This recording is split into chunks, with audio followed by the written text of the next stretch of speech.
I start recording. Okay. Welcome, Sylvia. Welcome. It's really nice to have you here as a professional speaker and coach, living in the United States and traveling quite a lot, as you mentioned a little bit off the microphone. It's a pleasure to have you here. We were planning this already, actually, I think several weeks ago, and Yes. we had some changes, etc., because you're quite busy, and that's good, as you mentioned it. So I'm happy to have you here and to start this conversation. Yeah, I'm excited to be here. Thank you for the invitation. Perfect. Sylvia, you mentioned you're going to Florida and Yes. then to New Jersey. Maybe you can tell us a little bit more about your background, what you do. You work a lot with emotions. I see also that you have a book over there that sounds familiar to me, that looks familiar to me. I dare you to care that I can recommend it. I had the pleasure to read it. And yeah, maybe you can tell us a little bit. Yeah, wow. It's always a challenging question when someone says for me to tell them about, myself, because it can feel like a loaded question. I'm from Ghana originally. That's where I was born, and spent my family and I spent time in 8 different countries before I settled in the US. I came here for university a couple of decades plus ago. I won't quite date myself, but yeah, it was a fun time traveling to the different countries, picking up different languages, and maybe there were times when I didn't really appreciate all the moving as a younger person, because you lose friends, you got to keep making new friends in a non-social media age. That was a little bit more challenging.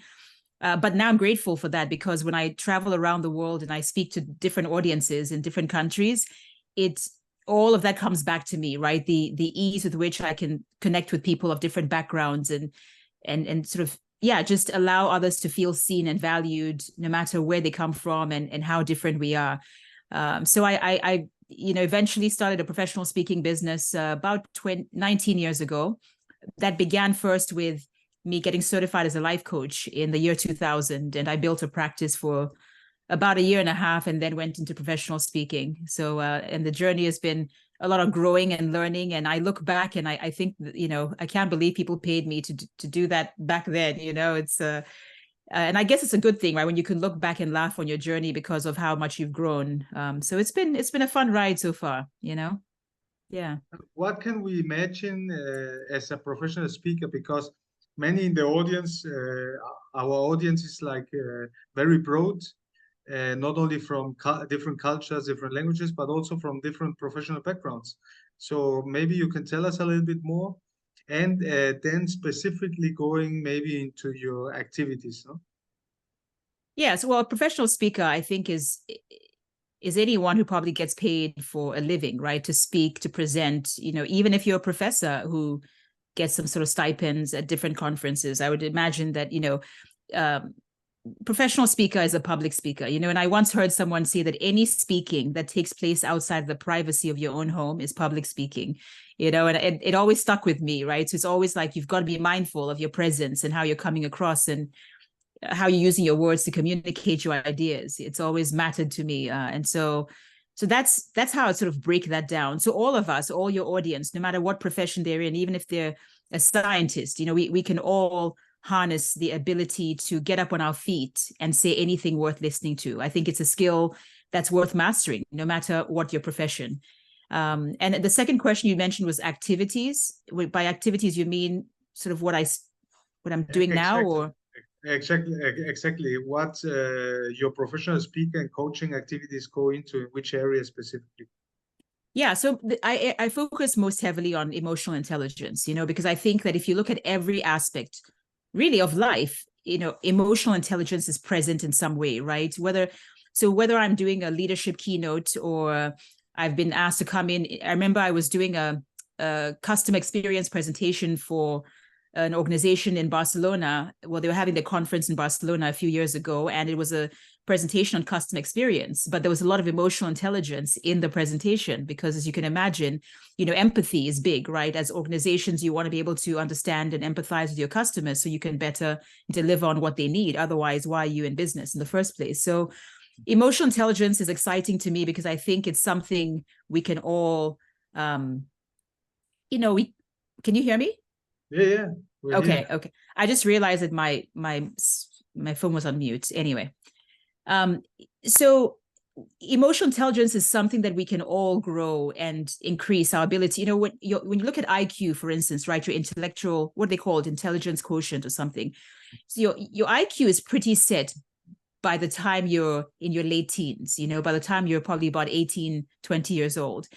And that's good and bad news, because if you want to increase your IQ, it becomes pretty challenging to do. Whereas emotional intelligence is a skill set that is the currency of the 21st century, just because of how it helps us navigate our personal and professional relationships, right? And so the good news is that we can all increase our emotional intelligence, which makes us more enjoyable to be around, more marketable. We're able to collaborate better in teams. I mean, it really is the sweet ingredient into having a meaningful and substantive life, because as human beings, we're hardwired for connection, right? We exist in relation to one another, and you can't have meaningful connections with other people if you don't care about how you're being experienced.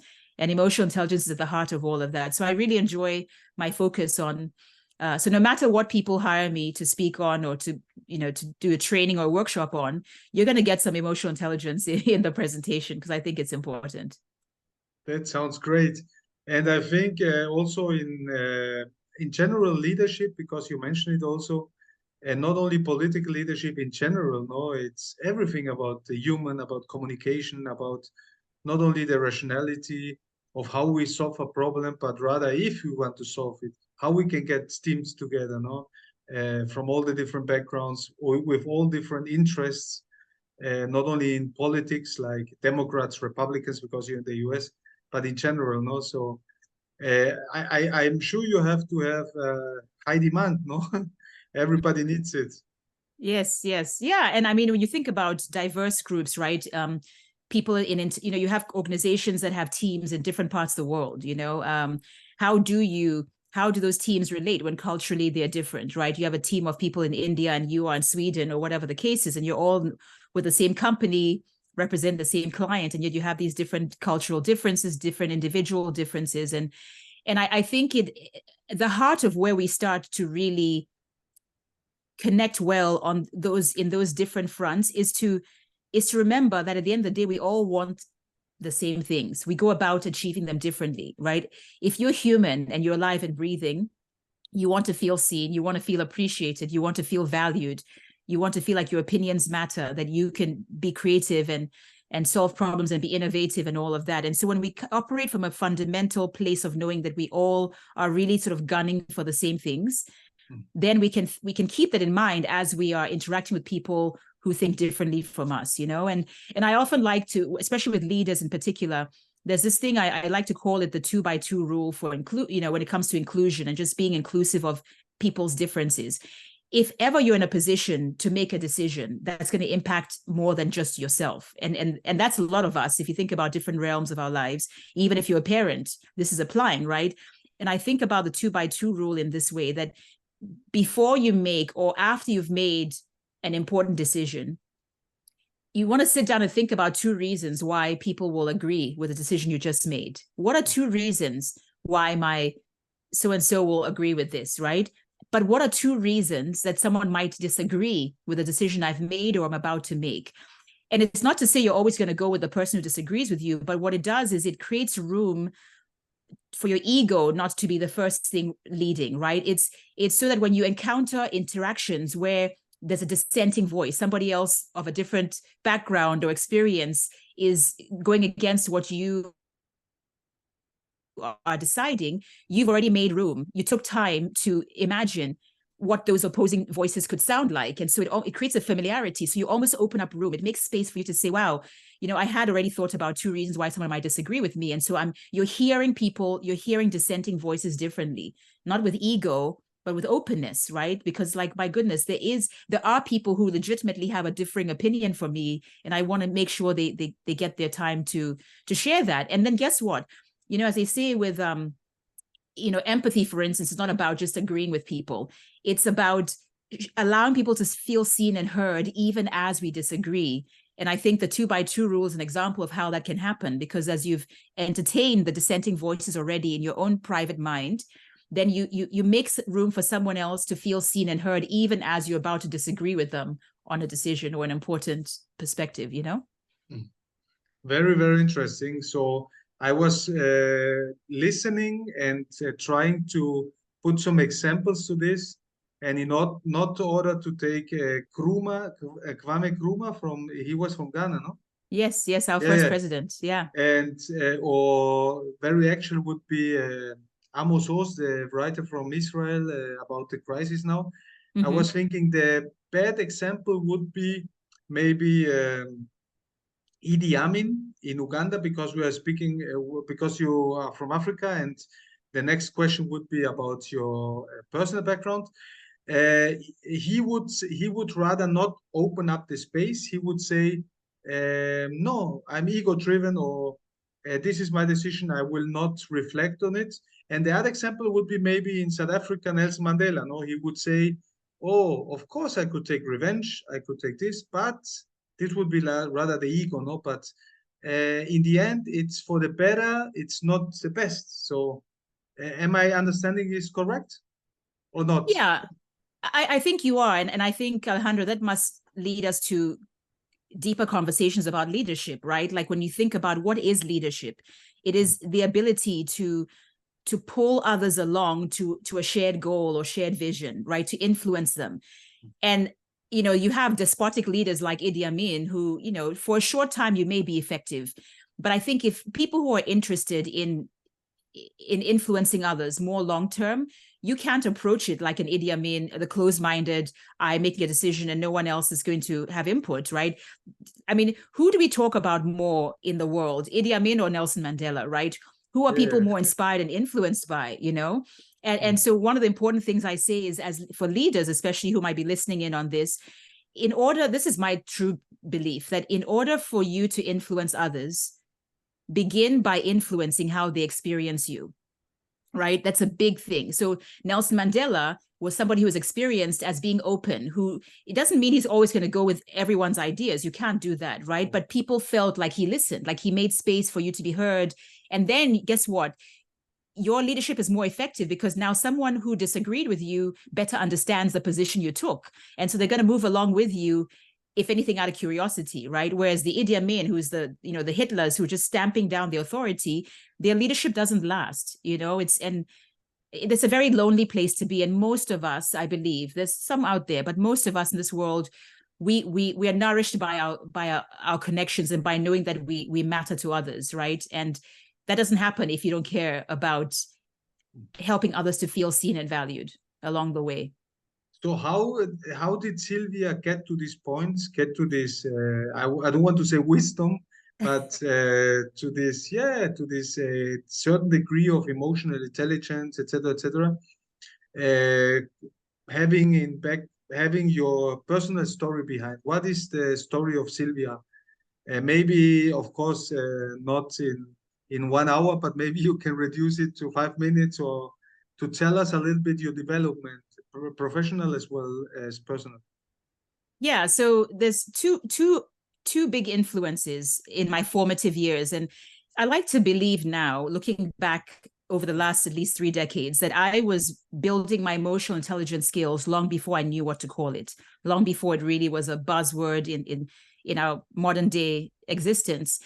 And the first time that it happened, the first catalyst for me happened, you may know this from the book, when I was living in a government boarding school in Zimbabwe, and I had all of my dorm mates sit me down for a meeting with the dorm prefect and told me all the stuff about how I made them feel small around me, and I thought I knew everything, and I just was essentially a horrible person, right? And after a week of silent treatment and righteous indignation and thinking that these girls are losers, I didn't need them anyway, type of, we all talk about when the ego rises, we have these kinds of conversations. But at some point when my anger settled and the heartbreak and whatever else was going on, I did realize that, Sylvia, 14 girls cannot be wrong and you are the right one. Like, what are the odds of that, right? So then right there, it made me aware of the importance of bridging the gap between my intentions and my impact. I didn't intend to make them feel small, to isolate them, those weren't my intentions. But the way I was going about my intentions was creating an impact that wasn't what I wanted, And so I committed to never being the kind of person that people would feel that way about. And there's behind the scenes work I had to start doing, right? One is just paying attention to how much space are you taking up in a room? Are you allowing others to share their opinions, right? And then my father was someone who, I look back now, he unfortunately passed away in 2003, but I look back at the impact he had. I got to see a living, breathing example of an emotionally intelligent human being. My father had the knack to have difficult conversations with you and still leave you with your dignity and humanity, and yet say what he needed to say, And I know that's very difficult for a lot of us to have difficult conversations because we worry about other people's feelings and all of this. And he was just so masterful at leaving people, the saying that Maya Angelou has, that people will forget what you said, people will forget what you did, but they'll never forget how you made them feel. That was my father from the beginning of my time, just watching him. And to the point that when I had an opportunity to do a keynote for the World Bank, and some of the people in the audience were actually colleagues of his that he had worked with when he was at IFC in Nairobi. And 15 years after his passing, they were coming up to me to say, it was Eric Baffour, your father, and just with beaming faces telling me about the impact he had on their career and was still having, and so emotional intelligence is what allows our legacy to outlive us. It's what I call it, the emotional aftertaste, right? The idea that you be mindful of the aftertaste you're leaving as you're moving through this world. And so that experience in Zimbabwe, but certainly watching my father every single day, just navigating life. Did he get angry? Of course he got angry, but it was what he did with his anger that impressed me. You know what I mean? And in fact, I was doing a training, a keynote for a financial organization 2 weeks ago. And we had a formal Q&A session at the end of my 90-minute keynote. And one of the audience members, she said, Sylvia, all growing up, my mother always said to me, in an interaction, the angry person is always the one who loses. And I thought about her question for a moment. And I said, I imagine your mother might be evolving her guidance there with the things she's gotten to know through time. I respectfully disagree with that. I think the angry person doesn't lose. The person who doesn't know what to do with their anger, doesn't manage their anger properly, is the one who loses, right? Anger is an emotion we should experience. It's part of the human experience. And my father would get angry, but the way he managed the anger was formidable, so I just, I lament, not having him around at a point in my life where I could really tell him how much I appreciate the way that he moved through the world with emotional intelligence. I don't even think he knew the term, because in 2003, it really wasn't as big of a buzzword then, So before you continue, maybe sharing this, how you get to these best practices examples, how would your dad manage the anger? Because you mentioned it as an example. Yeah. So he just, he never reacted impulsively, right? So my father was very masterful at doing what I now call lengthening the gap between impulse and action. So whenever something triggered him and created those difficult emotions like anger, sadness, fear, I noticed that he would take a moment, right? A few minutes, even sometimes a few hours, maybe even sometimes overnight. Like I would hear him talk about interactions with colleagues that might not have gone well, but he always gave himself time to get in a clearer headspace, because I think he understood that just the impulsive reaction to the moment would never result in a good outcome. So that was one of the ways I saw him navigate I like to call them difficult emotions, not negative, emotions, because I think as human beings, anything negative we want to escape from. And yet those emotions like fear and sadness and anger are emotions to be experienced because they're part of the human experience. They're there to teach us something. If we're angry, it's because of some indignation or some unfairness happening that we've observed. It helps us do something about it. So, the key is that we are not our emotions, right? There's a difference between feeling your emotions and becoming them. And that's why I'm very careful with not saying things like, I am angry. I'll say I feel angry in this moment, because when you become your emotion, it attaches to you for much longer than need be, right? I am angry. I've become anger versus I feel angry in this moment, which means that there's room for to pass a little bit more quickly. But yeah, so I think he would just lengthen the gap between impulse and action. And that was really masterful. There's so much that can happen to us when we give that space. Even it helps us assume positive intent until we get our thoughts together, We should change the dictionaries and the English grammar, because a really good point. I am angry, I am sad, I feel sad, yeah. And concerning this point, um, what would you give us, for example, as advice to average people like me, like most of them, to start developing emotional intelligence or improving it? And also concerning the anger thing, it's so normal in our culture. No, we see it in movies, we don't control it. We actually, like you mentioned it, we react to it. Yeah. And I think most of the people are very impulsive. No, they don't even notice when they're angry, and it's just like post anger. They say, I was angry, I was shouting, I was. So how could we improve this? I love that, post anger. That's so true. I think on a most practical level, you have to, and I say you, meaning all of us, right? We have to get keenly aware of what happens to us physiologically when we're triggered emotionally, right? So if you're triggered, if you're triggered by what feels like a disrespectful conversation, what happens to you? Does your heart start racing a bit? Are your palms getting sweaty? Your eyes are maybe darting around, or you make a frown? Like, usually there's something physiological that happens to us when we're triggered in a bad way. That's the first awareness, right? To say, okay, if you think back to moments when you were triggered, what was that first thing that happened to you? And then one of the things I invite my audiences to think about all the time is adopting what I call shifting phrases, because when you're triggered emotionally, typically, and unbeknownst to a lot of us, there's negative self-talk that accompanies the trigger. So I'll give myself an example. If I'm triggered by what feels like a disrespectful conversation, right, which is a trigger for me, then I might say, oh, no, I can't believe bleep, bleep just talked to me this way, right? That's what I think to myself. And then I react. Either I get on the phone and curse someone out, or email them and wish I could unsend it. I'm not saying I do that, but so you have the trigger, the negative self-talk, and an action that results from you thinking the way you think because you were triggered.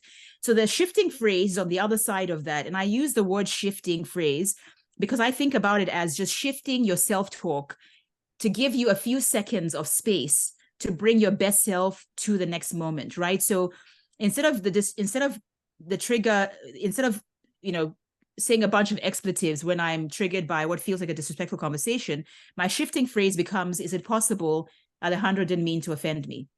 Now, I don't know the answer to that question. The goal with shifting phrase is not to have absolute certainty. It is just to open up my mind and say, is it possible he did not mean to offend me? And guess what? That buys you a few seconds of space to allow room. Maybe I'm going to ask you to clarify what you just said, right? I'm not just running, because guess what? The stories we tell ourselves after being triggered are usually stories.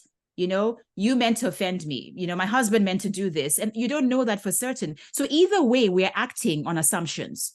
So why not assume positive intent? If we're going to be making up stories anyway about what's triggering us until we know more, let's assume positive intent. And I in my audiences, I often then end that part about shifting phrases and emotional triggers with the example of Will Smith. I talk about the fact that for the slap that was heard around the world at the night of the Oscars a couple of years ago, he could have benefited most likely from something like a shifting phrase, so that no matter what triggered him, after Chris Rock made that quote unquote joke about, his wife, no matter what triggered him, if he stopped and said, is it possible Chris didn't mean to offend my wife, right?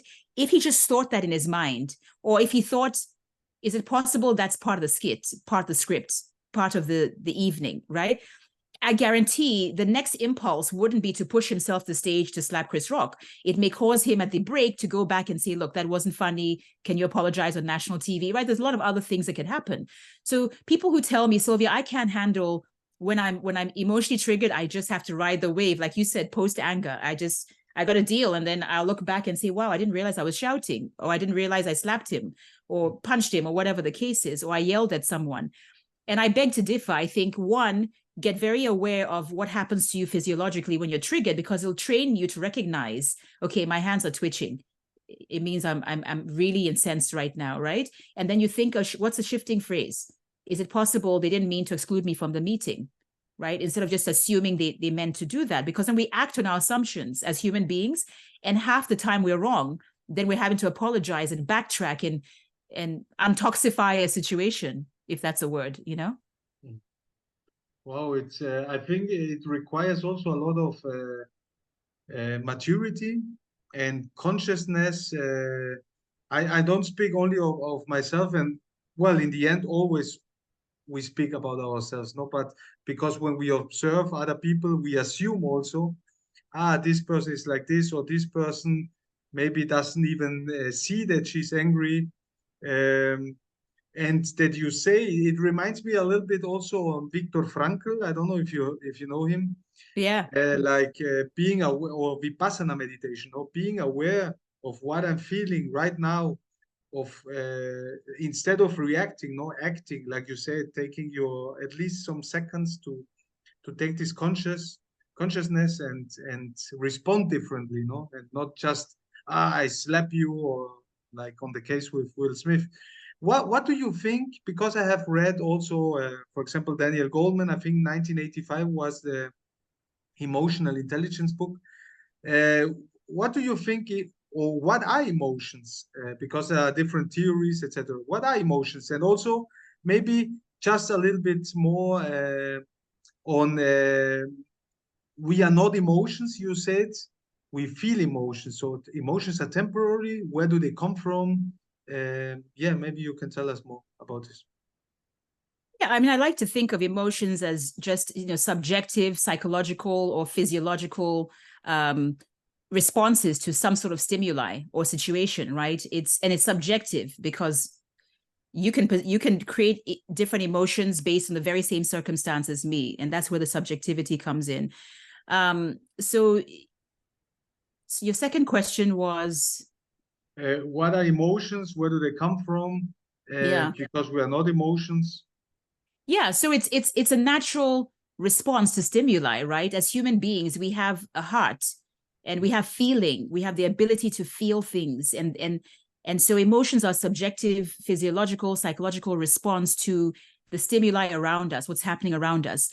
The reason why I say we are not our emotions is because emotions should be fleeting, right? It's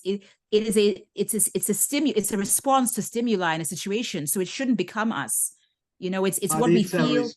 It's a response, because if I think loud, sometimes we create it, but most of it, I would say, it's unconsciously that we create it, but we're not aware of it. For example, of course, in the most of cases, I get upset because of my conditionment, of my programming. This is not correct. This is injustice. I don't accept this. I get angry because the police doesn't make anything, or something like that, no? But where do they come from? They just appear in me, a emotion, angry, sadness, or because you say it's a response from us? So yeah, but I mean, if you see someone begging on the street, and I love dogs, right? And whenever I see I see someone experiencing homelessness, and they have a dog with them, and they're both sort of starving, and it makes me feel sad, right? So the observation came first. I observed this, and then it created thoughts in me that then stimulated the emotion. So emotion does come from within us, right? Oftentimes, because we're reacting to the situations and circumstances happening around us that make us feel a certain way. But they don't have to belong to us in a way that, you know what I mean? Like, I can feel angry for a moment, and then I can let it go. We can't possibly go around taking on emotions in a way that has them attaching to us. We can't. It's a burdensome way to live. So you're right. I mean, you observe things, you have stimuli in the atmosphere, in your surroundings that make you feel a certain way. I once heard someone say this brilliantly, and I can't remember who it was, and I apologize, I can't cite their name to get credit, but it was something profound, like, you're not responsible for the emotion, but it's like you're responsible for the second thought, right? It's like you think something that makes you feel a certain way, so you may not necessarily be responsible for that because it's just sort of happening automatically, but you're responsible for that second thought, you know? Yeah, and I think it's a nice way to look at it. You know what I mean? Yeah. Oh, Yeah. that's it sounds good. It sounds good. Sylvia, what would you say? Because I think we are already talking over half an hour. It goes so fast. Oh, wow. And I sent you like a document with a lot of questions, and we haven't done even a third. Yeah. And I'm sure we'll get another chance to continue this conversation because I Yeah. see there's a lot of, like the philosopher Michel de Montaigne used to say, there's a lot of juice you can take out, a lot of wisdom, a lot of knowledge, a lot of valuable information. Yeah. Maybe you can resume us just in 2-3 sentences your book. Of course, not spoiling because I can recommend it to buy it. So, of course, and also about your services. Where is the future bringing you? Where do you want to focus more? Maybe you will also come to Europe once. Would be also nice. Yeah. No, I will. Because we got also these issues or problems here in Europe. Huh? It's not only the US. Yeah. Well, that's the reason I wrote the book, right? Because these are all human problems. It's the reason that I don't call emotional intelligence a soft skill. It's a human skill. And the reason I wrote the book and chose the title, I Dare You to Care, is really an invitation. It's an invitation for all of us to care about the way we are moving through this world, to not just be on autopilot like robots, especially in an age of AI, where we're just getting more and more automated. It's like we need to care about the way others experience us, you know. And as Jim Carrey said it best, the effect you have on others is the most valuable currency there is. So to continue to care about that effect, it's going to help you be a successful human being, personally and professionally. Now, the second part of your question about I spoke in Barcelona. I would love to come back to Europe. I was supposed to be in Antwerp, Belgium at the end of next month, but I'm not sure if that's going to happen. You know, I've been traveling since I was 1.5 years old. So any chance I get to be in other parts of the world. Organize some. Yeah, maybe we, some conference or something down the road, right? Yeah, I would love that. And I would love to revisit another conversation with you and get some additional questions answered for your listeners. Sure. Yeah. We have 4 minutes, and with these 4 minutes, I would like to switch the modality. We are going to have like very short and maybe creative questions, or rather your replies. Okay. The first one would be what is behind you on the screen on this? What have you written? Just curiosity. Oh gosh, there's so much on here. One of the things is that without thinking too much. Okay, there was one profound one that says that every change begins with loss, begins with endings, and endings are losses, right? It's someone quoted that, and I think it's so profound, right? When you talk about the world we're living in, it's full of change and full of uncertainty. So there's a lot of stuff on there. From time to time, I change it up, but that one sticks with me, right? Every change begins with loss. You know, losses feel like endings. What personality or historical personality would you like to have a coffee if you could choose, without thinking too much? Nelson Mandela. What would you talk about Nelson Mandela? Or would you just listen? I don't know. I would just I would want to understand his mind a little bit more. Those 27 years in jail, you know, he did what most of us couldn't do and come out without bitterness and anger and hate. And I think we need a lot more Nelson Mandela energy in this world right now. So I would love to have coffee with him. I would love that. What is your favorite or your most recent 1 or 2 books that you can recommend? And of course, it can also be from Madiba.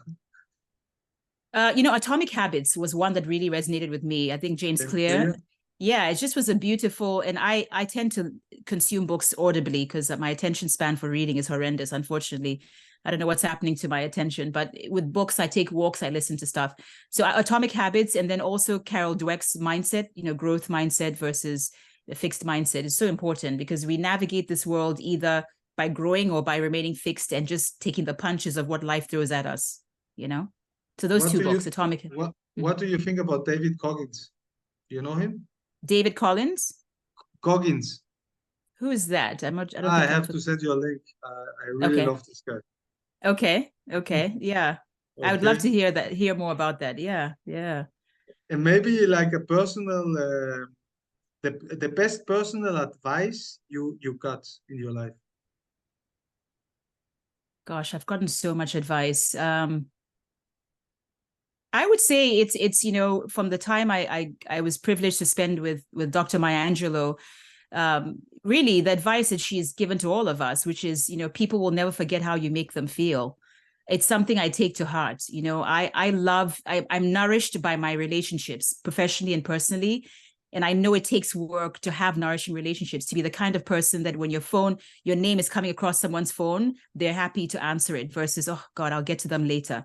I want to be the person that people are happy to answer the phone call, and I understand that it takes work to be the kind of person people enjoy being around. And so I'm constantly, inspired by those words. People will never forget how you make them feel. And what does that mean for me in my life every day?